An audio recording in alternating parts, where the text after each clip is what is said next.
It was past midnight when Ethan Cole, one of the richest men in the city, drove through the quiet streets of his gated neighborhood. The rain was falling hard, tapping against his windshield like a memory he couldn't escape.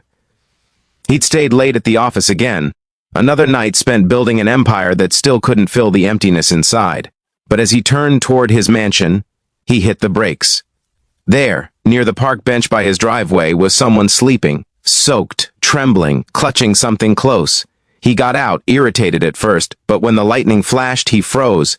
It was Maria, his maid, and in her arms, his baby. The sight didn't make sense. His baby, Emily, had been asleep upstairs when he left that morning, or so he thought. He ran forward, his voice breaking. "Maria?" She startled awake, eyes wide with fear. "Mr. Cole, I'm sorry," she whispered, her lips quivering. "I didn't mean for you to find out like this." Under the streetlight, she told him everything. Her apartment building had burned down 2 nights ago. She'd been too afraid to tell him, afraid to lose her job.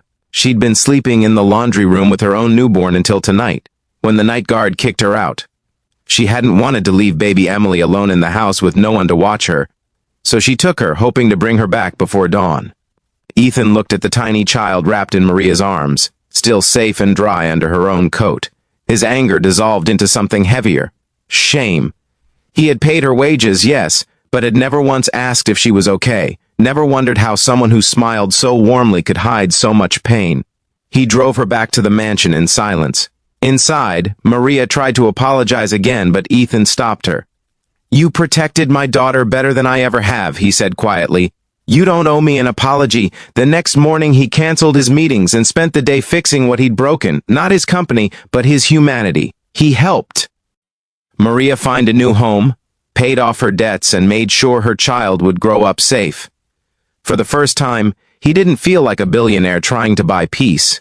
He felt like a man trying to earn it. Weeks later, when Maria's baby took her first steps, Ethan was there, holding out his hands, laughing like someone who'd just learned how to live again, because sometimes it isn't wealth that changes a life.